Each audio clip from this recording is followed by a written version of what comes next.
नमस्कार, मैं हूं निवेदिता। और मैं पंकज। स्वर्णांजलि में आपका स्वागत है। देख लो साकेत नगरी है यही, स्वर्ग से मिलने गगन में जा रही। केतुपट अंचल सदृश हैं उड़ रहे, कनक कलशों पर अमर दृग जुड़ रहे। सोहती हैं विविध शालाएं बड़ी, छत उठाए भित्तियां चित्रित खड़ी। गेहियों के चारु चरितों की लड़ी, छोड़ती है छाप जो उन पर पड़ी। स्वच्छ सुंदर और विस्तृत घर बने, इंद्रधनुषाकार तोरण हैं तने। देव दंपति अट्ट देख सराहते, उतर कर विश्राम करना चाहते। फूल फल कर फैल कर जो हैं बढ़ी, दीर्घ छज्जों पर विविध बेलें चढ़ी। पौर कन्याएं प्रसून स्तूप कर, वृष्ट करती हैं यहीं से भूप पर। फूल पत्ते हैं गवाक्षों में कढ़े, प्रकृति से ही वे गए मानो गढ़े। दामनी भीतर दमकती है कभी, चंद्र की माला चमकती है कभी। सर्वदा स्वच्छंद छज्जों के तले, प्रेम के आदर्श पारावत पले। केश रचना के सहायक हैं शिखी, चित्र में मानो अयोध्या है लिखी। राघवों की इंद्र मैत्री के बड़े, वेदियों के साथ साक्षी से खड़े। मूर्तिमय विवरण समेत जुदे जुदे, ऐतिहासिक वृत्त जिनमें हैं खुदे। यत्र तत्र विशाल कीर्ति स्तंभ हैं, दूर करते दानवों का दंभ हैं। एक तरु के विविध सुमनों से खिले, पौरजन रहते परस्पर हैं मिले। स्वस्थ शिक्षित शिष्ट उद्योगी सभी, बाह्य भोगी आंतरिक योगी सभी। नीतियों के साथ रहती रीतियां, पूर्ण हैं राजा प्रजा की प्रीतियां। यह पंक्तियां हैं श्री मैथिली शरण गुप्त जी द्वारा रचित महाकाव्य साकेत से। जैसा कि आप समझ गए होंगे कि यह कथा श्री राम के बारे में है। श्री वाल्मीकि कृत श्रीमद् रामायण और गोस्वामी तुलसीदास कृत श्री रामचरितमानस और राम कथा के बाकी सभी संस्करणों का केंद्र श्री राम का जीवन चरित्र है। परंतु हिंदी साहित्य की यह सर्वश्रेष्ठ कृति स्थान केंद्रित है। इस काव्य में मुख्यतः राम कथा के उन प्रसंगों का उल्लेख है जो साकेत में घटे। तो पंकज जी, इस महाकाव्य में स्थान की केंद्रीयता का क्या महत्व है, इस पर प्रकाश डालिए। जी, जैसा आपने कहा, है तो यह राम कथा ही, और श्री मैथिली शरण गुप्त जी ने, जैसा उन्होंने भी स्वयं स्वीकारा है कि यह प्रेरणा उन्हें सीधे देवों से ही आई है। साकेत भी एक महाकाव्य है, आधुनिक हिंदी काल में लिखा गया एक महाकाव्य है। तो हम इसे उस श्रेणी में तो नहीं रखेंगे, अवश्य जो इतिहास का स्तर है, जो शास्त्रों का स्तर है, परंतु यह पूर्ण श्रद्धा से लिखा गया महाकाव्य है। तो इस रूप से वह परंपरा को का वहन ही करता है, उसके विरुद्ध नहीं जाता अधिकांश स्थानों पर। गुप्त जी ने रामकथा ही कही है, परंतु स्थान को केंद्र बनाकर। जैसा इसके शीर्षक से हमें पता चलता है कि यह स्थान का नाम है साकेत, जो अयोध्या का एक और नाम है साकेत, उस नाम से पुकारा है। इन पंक्तियों में अयोध्या के सौंदर्य का हमें पता चलता है। बहुत सूक्ष्म रूप से इसके एक एक ऐसा लग रहा है जैसे आप और मैं साकेत की जो नगरी है उसमें उनके पथों पर चल के हम उसके नगरों, उसके जो वैभव का अवलोकन कर रहे हैं। वहाँ जो घर बने हैं, वहाँ जिस प्रकार का वास्तु है, जिस प्रकार से वहाँ व्यक्ति जो रह रहे हैं, जो समुदाय रह रहे हैं, जो परिवार रह रहे हैं, उनका हम अवलोकन कर रहे हैं। साकेत श्री रामचंद्र जी का जन्म स्थान है और इस जन्म स्थान से उनका बहुत जुड़ाव है। हमारे भी जीवन में व्यक्तियों का जितना महत्व होता है उतना स्थान का भी होता है।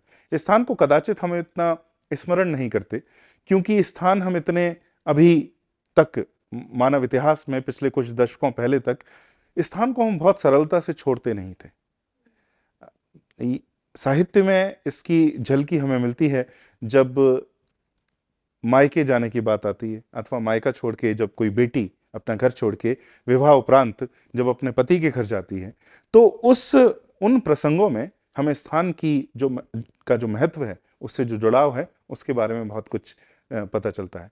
क्योंकि यहाँ पर जो एक टीस है जो मन में उठती है कि यह स्थान कदाचित अब सदैव के लिए जीवन से चला जा चुका है, उससे हट के हमें स्थान की इतनी महत्ता नहीं दिखती, परंतु पिछले कुछ दशकों में यह और भी महत्वपूर्ण हो उठा है।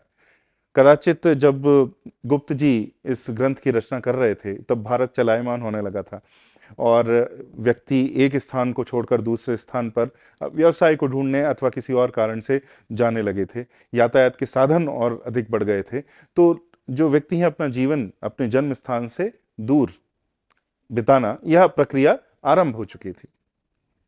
इसकी झलकी हमें, उस प्रेम की झलकी, उस कष्ट की झलकी हमें रामायण जो मूल रामायण है उसमें ही मिलती है। श्री रामचंद्र जी जब साकेत को छोड़ते हैं तो उससे दूर जाने पर उन्हें इतना कष्ट होता है, और वो जो क्षण है जो इतिहास में और साहित्य में भी जो जिन्हें दर्शाया गया है वे हृदय विदारक हैं। श्री रामचंद्र जी, उन्हें मर्यादा पुरुषोत्तम तो कहा ही जाता है। उनका जीवन इस धरती पर हमें धर्म का दर्शन देने के लिए, धर्म का मार्ग दिखाने के लिए हुआ है। परंतु अगर उनका व्यक्तित्व देखें तो वे तत्वज्ञानी तो हैं, विष्णु के अवतार हैं और तत्वज्ञानी हैं, भगवान स्वरूप हैं, भगवान ही हैं, परंतु बहुत सरल व्यक्तित्व उनका चित्रित किया गया है। मानस में इसकी सरलता और आधिक्य से हमारे सामने आती है। वे एक अच्छा पुत्र होने का प्रयास करते हैं, अच्छा पति होने का प्रयास करते हैं। उनका अगर जीवन देखा जाए, अच्छा राजा, जनता का पालक, तो उनके जो लक्ष्य हैं वे बहुत ही साधारण हैं। अच्छा पिता, अच्छा पुत्र, अच्छा पति और अच्छा पालक। इस प्रकार से वे अपने कर्तव्यों का पालन करने का प्रयास करते हैं। परंतु हम देखते हैं कि कैसे उनके जीवन में स्थितियां और परिस्थितियां ऐसी बनती हैं कि जीवन में कठिनाई के बाद कठिनाई आती जाती है, और इस प्रकार से उन्हें अपने धर्म का पालन करने में बड़े कष्ट आते हैं, उसमें बड़ी बाधाएं आती हैं। जिस प्रकार से वे बालक हैं, किशोरावस्था में हैं, ऋषि विश्वामित्र आते हैं और उनके पिता से यह उन्हें मांग लेते हैं कि उन्हें यज्ञ करने में बहुत कष्ट हो रहा है। वैसे तो वे राक्षसों का सामना करने में स्वयं बहुत ही सक्षम हैं, परंतु चूंकि वे यज्ञ कर रहे हैं तो उन्हें किसी और की आवश्यकता है, और वे उनके बड़े पुत्र श्री राम को चाहते हैं कि वो वहां आए और राक्षसों से यज्ञ की और धर्म कार्य की रक्षा करें। श्री विश्वामित्र जी यह इच्छा करते हैं, उनके पिता आज्ञा करते हैं और वे जंगल को चले जाते हैं अपना राजमहल छोड़ के। उसके बाद वहां पर जब उनका कुछ समय बीत जाता है और राक्षसों से लड़ लेते हैं, तो उनके गुरु कहते हैं, ऋषि विश्वामित्र कहते हैं कि अब हम मिथिला जाते हैं, मैं तुम्हारा विवाह कराना चाहता हूं, और इस प्रकार से उनका विवाह हो जाता है। जब वे पुनः लौटकर अयोध्या नगरी साकेत आते हैं तो वे देखते हैं कि उनकी माँ, जो उन्हें बहुत प्रगाढ़ प्रेम करती थी सदैव, वही कहती है, उनके पिता से कहती है कि राम को वनवास दिया जाए। वे वनवास चले जाते हैं। जब वे वनवास जाने लगते हैं तो उनका तो जो लक्ष्य है, उनका तो जो कर्तव्य है वह अकेले जाना ही है, परंतु माता सीता उनके साथ जाने का बात कहती हैं और उन्हें वो रोकने का प्रयास करते हैं, परंतु फिर भी वे उनके साथ चलती हैं। तो इस प्रकार से एक के बाद एक घटनाएं अगर आप देखेंगे, जब वे वन क्षेत्र में होते हैं तब भी शूर्पणखा का आना, और जो घटनाएं उसके बाद एक के बाद एक घटनाक्रम हुआ है, उनके साथ यह घटित हो रहा है। उनकी इच्छा बड़ी सरल है, जन्म से ही उनका लक्ष्य है कि अपने कर्तव्य का पालन करना है, अपनी जन्मभूमि में ही रह के वहां की जो प्रजा है उसका पालन करना है, एक अच्छा राजा बनना, अच्छा नरेश बनना है। परंतु इस प्रकार से ऐसा हो नहीं पाता। उन्हें 14 वर्ष का वनवास दिया जाता है और उन्हें साकेत से, अयोध्या से बहुत दूर जाना पड़ता है। यह कष्ट जो है बहुत स्पष्ट रूप से रामायण के अंदर है, और कदाचित इस कारण से ही मैथिली शरण गुप्त जी ने अपने ग्रंथ, अपने महाकाव्य का नाम साकेत रखा, कि जो जुड़ाव हमारे जन्मभूमि और कर्मभूमि से होता है, धर्म का जो आकार हमारे मन में है, धर्म का जो आयाम हमारे मन में है, उसे हम कहीं ना कहीं अपनी जन्मभूमि से जोड़कर ही देखते हैं। यहाँ जब हम पूरे सनातन धर्म की बात करें तो यह पुण्य भारत भूमि, इससे अलग करके हम सनातन धर्म की व्याख्या हम कल्पना ही नहीं कर सकते। इसका अर्थ यह नहीं कि सनातन धर्म किसी भूमि से जुड़ा हुआ है और उसके ऊपर ही आधारित है, परंतु जब से हमने सनातन धर्म की व्याख्या की है पिछले कुछ 10 सहस्र वर्ष की, तो अगर हम बात करें तो इस पुण्य भारत भूमि से उसको अलग करके हम नहीं देख सकते। इस प्रकार से इसके छोटे स्वरूप में जहाँ हमारा जन्म जिस नगर, जिस ग्राम में होता है, उससे भी जो हमारी भक्ति और जो हमारा नाता है, उसको बहुत सुंदर रूप से चित्रण रामायण के अंदर भी मिलता है, और हमें इस ग्रंथ में भी इसके शीर्षक से ही हमें पता चलता इस है। महाकाव्य में जी। और यह जो प्रेम दर्शाया है उन्होंने, यह केवल अयोध्या के लिए ही नहीं है, उसके विवरण में ही नहीं है। श्री राम की जन्मभूमि का अभिन्न अंग सरयू जी भी हैं, और तो गोस्वामी तुलसीदास के श्री रामचरितमानस में कहते हैं, जन्मभूमि मम पुरी सुहावनी, उत्तर दिशि बह सरयू पावनी। उन्हें सरयू को पावन बोलते हैं। मैथिली शरण गुप्त जी सरयू के बारे में यह कहते हैं, स्वर्ग की तुलना उचित ही है यहाँ, किंतु सुर सरिता कहाँ सरयू कहाँ। वह मरों को मात्र पार उतारती, यह यहीं से जीवितों को उतारती। तो आपने श्री राम के चरित्र के बारे में बात की। इस महाकाव्य के प्रथम सर्ग के प्रथम पृष्ठ में ही हम देखते हैं कि श्री राम की लीला की व्याख्या हुई है। बहुत सुंदर पंक्तियां हैं, वह मैं दर्शकों को पढ़कर सुनाती हूँ। स्वर्ग से भी आज भूतल बढ़ गया, भाग्य भास्कर उदय गिरि पर चढ़ गया। हो गया निर्गुण सगुण साकार है, ले लिया अखिलेश ने अवतार है। किस लिए यह खेल प्रभु ने है किया, मनुज बनकर मानवी का पय पिया। भक्त वत्सलता इसी का नाम है, और वह लोकेश लीला धाम है। पथ दिखाने के लिए संसार को, दूर करने के लिए भूभार को, सफल करने के लिए जन दृष्टियां, क्यों न करता वह स्वयं निज सृष्टियां। इसका उत्तर हमारी परंपरा के अनुसार क्या है? यहाँ किस लीला की बात हो रही है?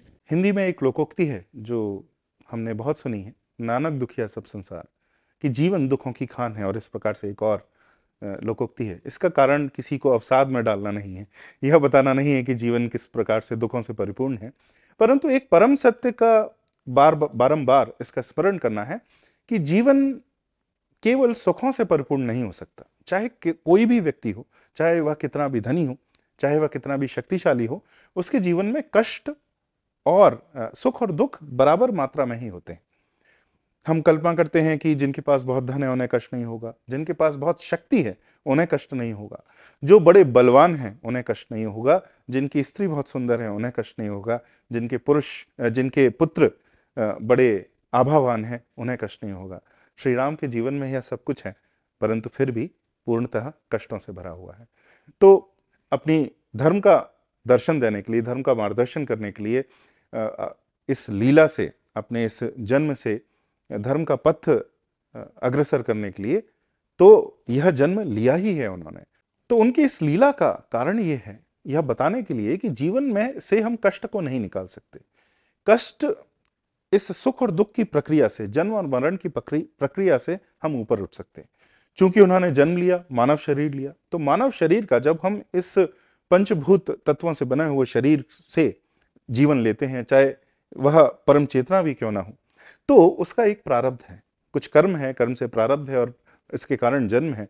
तो शरीर के प्रारब्धों को उनको भोगना ही होगा, चाहे वह कितने भी बलवान हो, कितने भी शक्तिशाली हो, कितने भी धनवान हो। और यह हमें उनके जीवन से देखने को मिलता है।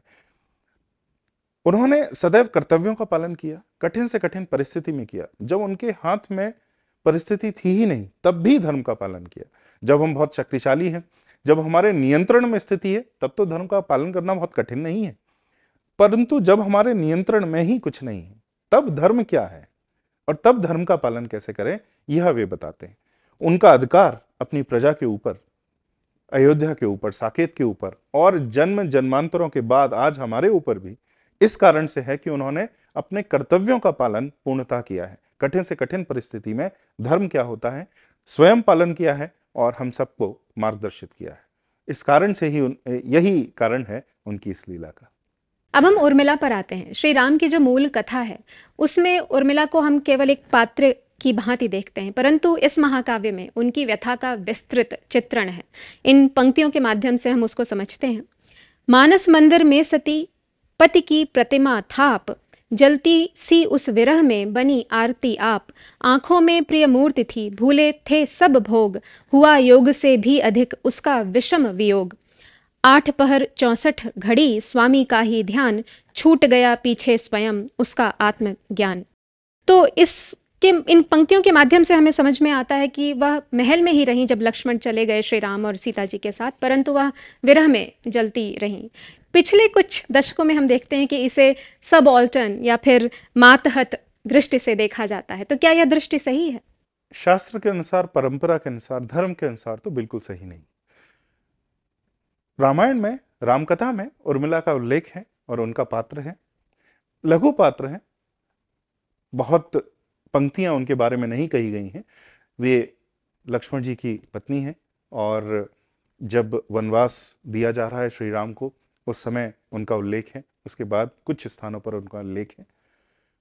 और रामायण का कथानक, धर्म का कथानक सदैव इसको समझने की आवश्यकता है। धर्म का कथानक कर्तव्यों का ही कथानक है। इसमें हर व्यक्ति, हर अच्छा व्यक्ति जिसको अच्छे रूप से जिसको चित्रित किया गया है, वह कर्तव्यों का पालन कर रहा है। और जिसे हम कह सकते हैं कि खलनायक के रूप में हम देख सकते हैं, वे सभी कर्तव्यों का पालन नहीं कर पा रहे हैं या कर्तव्यों का पालन करने में चूक रहे हैं। तो यहां हम देखते हैं कि राम अपने कर्तव्य का पालन करते हैं।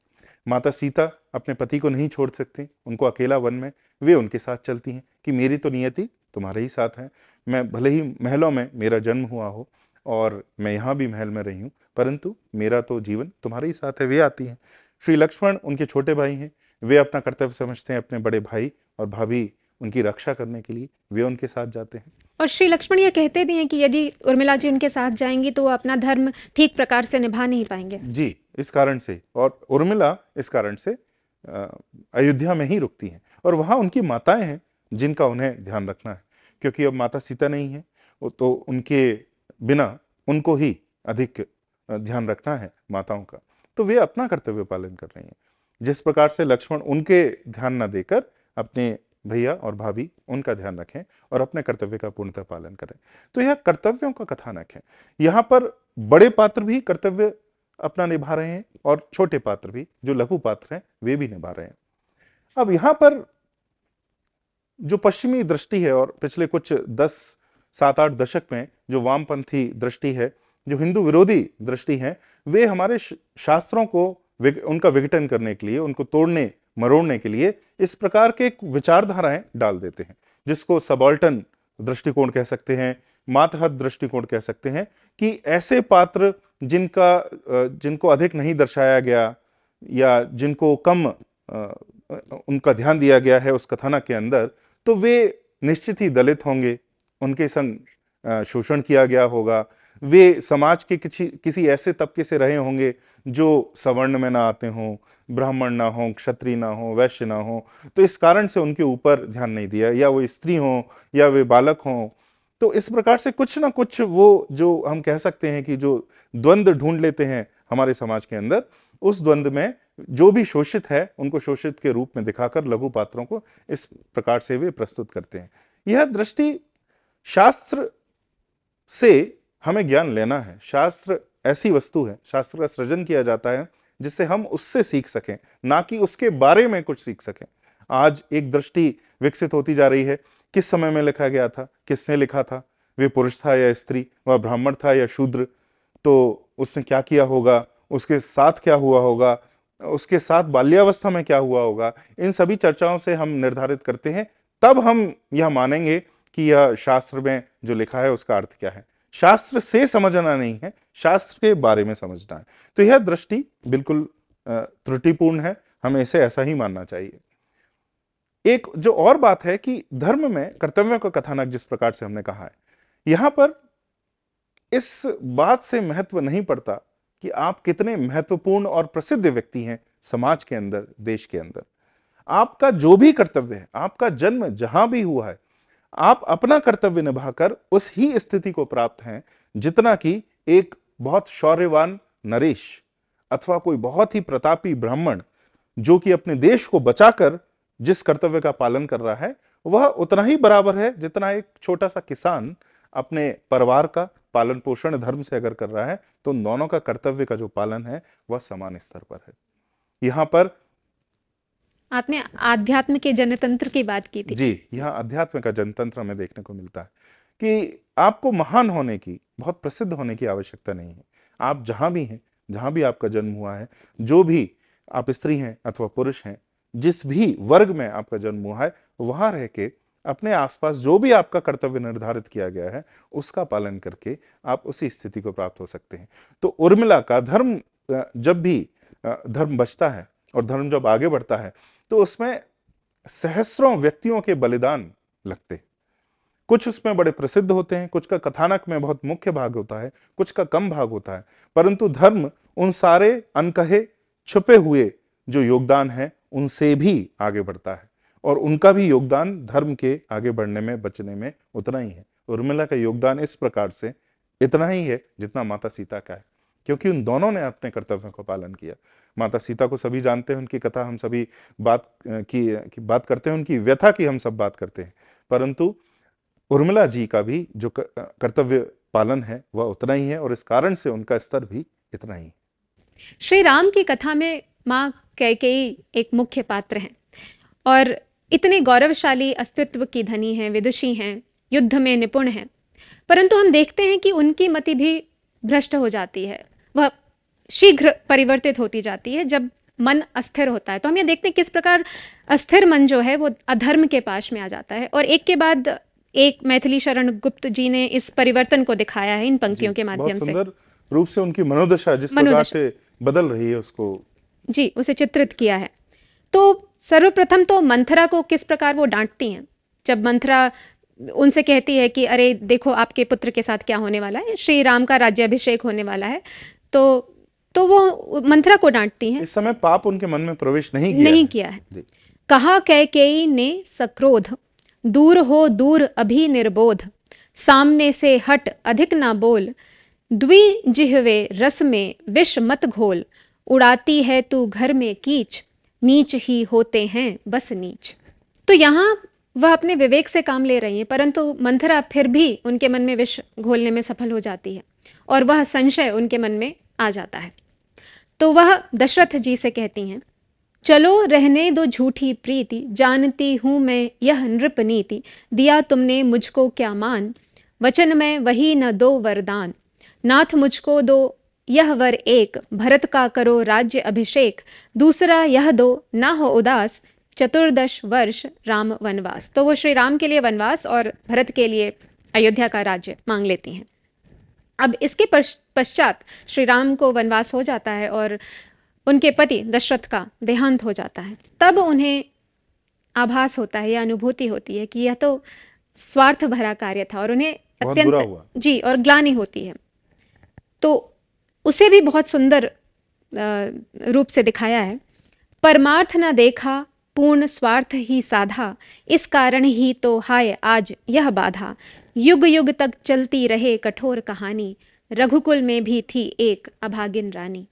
और इसके आगे भी वह कहती हैं, हो तुम ही भरत के राज्य स्वराज्य संभालो। श्री राम से जब वो एक कुछ क्षणों के लिए मिलती हैं, मैं पाल सकी ना स्वधर्म उसे तुम पालो, स्वामी को जीते जी न दे सकी सुख में, मरकर तो उनको दिखा सकूं यह मुख में। तो इससे हमें कैकेयी के चरित्र के बारे में क्या पता चलता है? जी, हम देखते हैं उनकी मनोदशा कितनी तीव्रता से बदल रही है, और यह मूल रामायण में भी इस प्रकार से जो गुप्त जी ने जैसा चित्रण किया है, मूल रामायण में भी एक चर्चा में ही उनका मन बदल जाता है। वे श्री राम जी को बहुत प्रेम करती हैं, जैसा हम सभी जानते हैं उससे पहले, और माता कौशल्या से कहीं भी कम नहीं है श्री राम जी के लिए। उनका प्रेम भी श्री राम के लिए कम नहीं है, और श्री राम का प्रेम भी अपनी माता के लिए, उनके मन में भी कोई भेदभाव नहीं है, बहुत प्रगाढ़ प्रेम है दोनों के बीच में।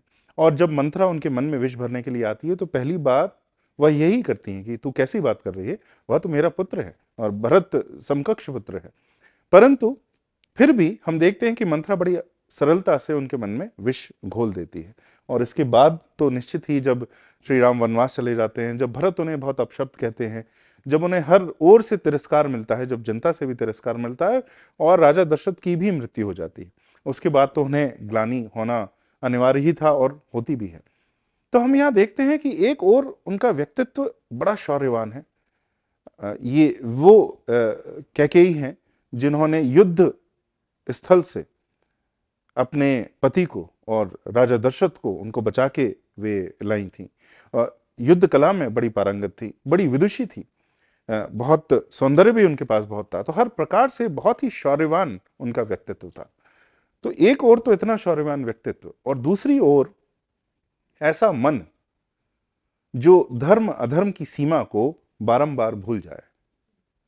अब देखिए, बहुत सूक्ष्म सी उनसे त्रुटि होती है, और उस सूक्ष्म त्रुटि से ही पूरा रामायण का कथानक और सारे कष्ट जो सारे पात्र झेल रहे हैं। कहने को तो भक्त ये भी कहते हैं कि अगर वे ऐसा नहीं करती तो राम कथा होती नहीं, और अंततः यह बात भी बिल्कुल सही है, परंतु निमित्त का जो सिद्धांत है कि जो जिस प्रकार से धर्म और अधर्म दोनों का निमित्त बनता है, तो वह ध्यान देना भी हमें आवश्यक है कि उनकी त्रुटि क्या थी।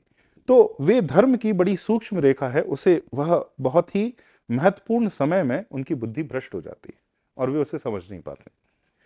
धर्म हमसे परीक्षा लेता है ऐसे ही क्षणों में, जबकि धर्म और अधर्म के बीच की जो अंतर है वह धूमिल होता हुआ दिखाई दे, हमें स्पष्ट ना दिखे धर्म कहाँ है, धर्म कहाँ नहीं है। और थोड़ा सा अपना पांव धर्म से इधर रखने में हमें बहुत कष्ट नहीं होता, हमें ऐसा नहीं लगता कि हम बहुत कुछ गलत कर रहे हैं। परंतु होता यह है कि एक गलत निर्णय से एक के बाद एक इस प्रकार से आप अधर्म के कुएं में गिरते जाते हैं कि आपको पता नहीं चलता कि कब आप महापाप करने में सक्षम हो गए। हम अपने जीवन में, इतिहास में ऐसा बारंबार देखते हैं कि छोटे से झूठ को छिपाने के लिए बाद में हत्याएं तक होती। राजघरों में यह हुआ है, समाज में यह हुआ है कि एक गलत निर्णय ले लेने से, एक बार मति भ्रष्ट होने से किसी बहुत महत्वपूर्ण स्थान पर धर्म अधर्म का जो भेद है हम जब नहीं कर पाते हैं, उस समय उसके कारण हम बहुत अधोगति को प्राप्त हो सकते हैं। तो धर्म का सदैव ध्यान रखना है। आप कितने भी शौर्यवान क्यों ना हो, कितने भी साधना आपने बहुत क्यों ना कर ली हो, धर्म का फिर भी उसके बाद भी आपको ध्यान रखना बहुत आवश्यक है, क्योंकि किसी भी समय आप कोई त्रुटि कर सकते हैं, धर्म अधर्म का भेद भूल सकते हैं। माता कैकेयी के चरित्र से हमें यही सीखने को मिलता है। गुप्त जी जिस प्रकार से वर्णन कर रहे हैं, इस बात पर उन्होंने बहुत ध्यान भी दिया है कि किस प्रकार से उनकी मनोदशा बदल रही है बारंबार। हम देखते हैं कि जब भरत जी अपने ननिहाल से वापस आते हैं और उन्हें पता चलता है कि उनकी माँ ने उनके लिए राज्य मांग लिया है और श्री राम को वनवास हो गया है, तो वह अपनी माँ के लिए अपशब्द का प्रयोग करते हैं, कटु वचन बोलते हैं। और उसे वह कुछ पंक्तियां हैं, मृत्यु उसमें तो सहज ही मुक्ति, भोग तू निज भावना की भुक्ति, धन्य तेरा क्षुधित पुत्र स्नेह, खा गया जो भून कर पति देह, ग्रास करके अब मुझे हो तृप्त, और नाचे निज दुराशय दृप्त। और आगे कहते हैं, किंतु करके दूसरे का होम, पान करना चाहती तू सोम, और से करते हुए छल पाप, हम छले जाते प्रथम ही आप। तो कटु शब्द हैं, अपनी माँ से वो इस प्रकार बात कर रहे हैं, क्या यह सही है? अगर हम शास्त्रों को देखें तो शास्त्र में बारंबार हमें यह उपदेश किया गया है कि हम अपने माता पिता को भगवान समकक्ष माने, देवता समकक्ष माने और उनका बहुत सम्मान करें। और साधारण रूप से यह जो बात है बिल्कुल सही है, यह आदेश बिल्कुल सही है। परंतु हम एक बार फिर धर्म के सोपान पर आते हैं कि हम यह पाते हैं मूल रामायण में और गुप्त जी के इस महाकाव्य में भी कि इस घटना से पहले भरत को कभी अपनी माँ से इस प्रकार से अभद्रता से बात करते नहीं देखा गया। जिस प्रकार से श्री राम उनका सम्मान करते हैं, श्री भरत भी उनका सम्मान करते हैं, अपनी माँ का सम्मान करते हैं जो उनकी जननी है वास्तव में, सही में, और वो माँ कौशल्या और दूसरी माँ सुमित्रा का भी इतना ही सम्मान करते हैं। पहली बार वह इस प्रकार से इतने अभद्रता से क्रोधित होकर इतनी अभद्रता से बात करते हैं। और साधारण रूप स्थिति में तो यह बहुत गलत है, परंतु यहां बात आ रही है धर्म की। यहां पर श्री राम स्वयं भगवान है, देवता है, उनके रूप में सनातन धर्म स्वयं ही विद्यमान है।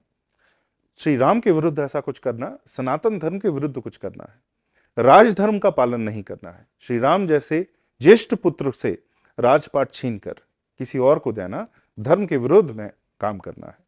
तो जब इतने बड़े धर्मों का यहां उल्लंघन होता है, सनातन धर्म का उल्लंघन होता है, राजधर्म का उल्लंघन होता है, तो इस रूप में मां, पुत्र, पिता, ये जो नाते हैं इनका महत्व यहां कम रह जाता है। और इस प्रकार से भरत का जो क्रोध है वह बहुत उचित है। भाषा तो जिस क्रोध में, क्योंकि उनका व्यक्तित्व भी ऐसा था पूरे रामायण में, रामचरितमानस में, जिस प्रकार से श्री राम से वो भिन्न है, अपनी बात को बहुत स्पष्टता से कहते हैं। तो उन अपने स्वभाव के अनुसार उन्होंने ऐसी कटु बातें बोली।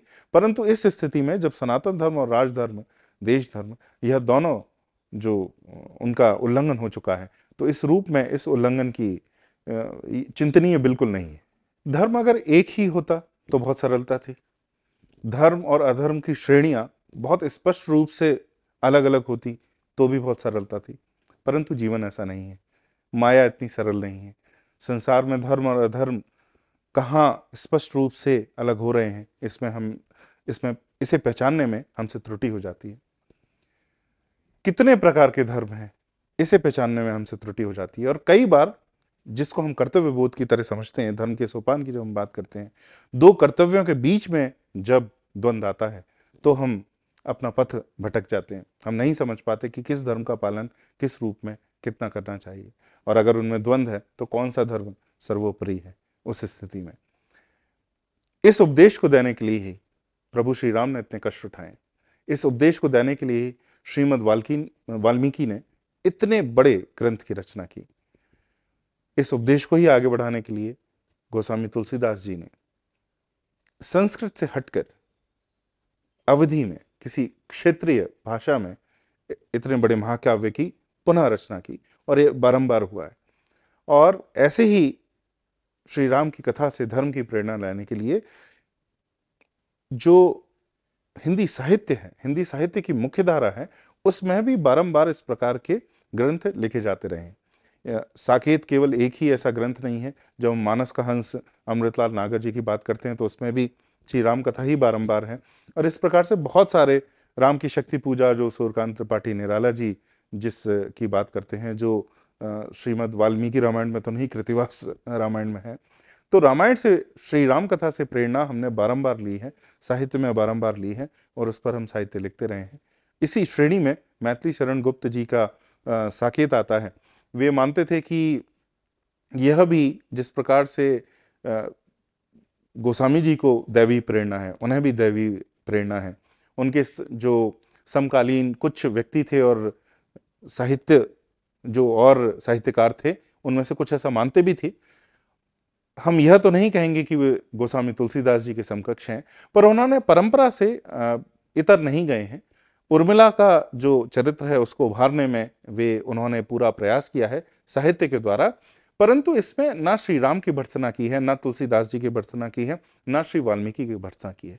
तो यह तो मेरे अनुसार तो कोई बहुत बुरा कृत्य नहीं है, परंपरा से परे जाने का कृत्य नहीं, क्योंकि उन्होंने मातहत दृष्टिकोण को सर्वोपरि नहीं बताया है। उर्मिला की कथा को, उर्मिला की व्यथा को बारंबार इस ग्रंथ में आगे वे लाए हैं, परंतु किसी एक पात्र को सम्मान देना किसी दूसरे पात्र का सम्मान करने के समकक्ष तो नहीं है। ऐसा तो साकेत में होते हुए नहीं दिखता है। तो यह कृति भी हमारे लिए बहुत ही महत्वपूर्ण है, और मैं आशा करता हूं कि आगे आने वाली पीढ़ी इस कृति को भी पढ़ती रहे, जिस प्रकार से वे श्री राम कथा, रामायण और रामचरितमानस का पाठ करते हैं। श्री राम की कथा से प्रेरणा लेकर सर्वोच्च साहित्य का सृजन इसी प्रकार होता रहे। धर्म, कर्तव्य और मर्यादा की चर्चा हम पुनः एक साहित्यिक कृति के माध्यम से करेंगे। हमसे जुड़े रहिए। नमस्कार।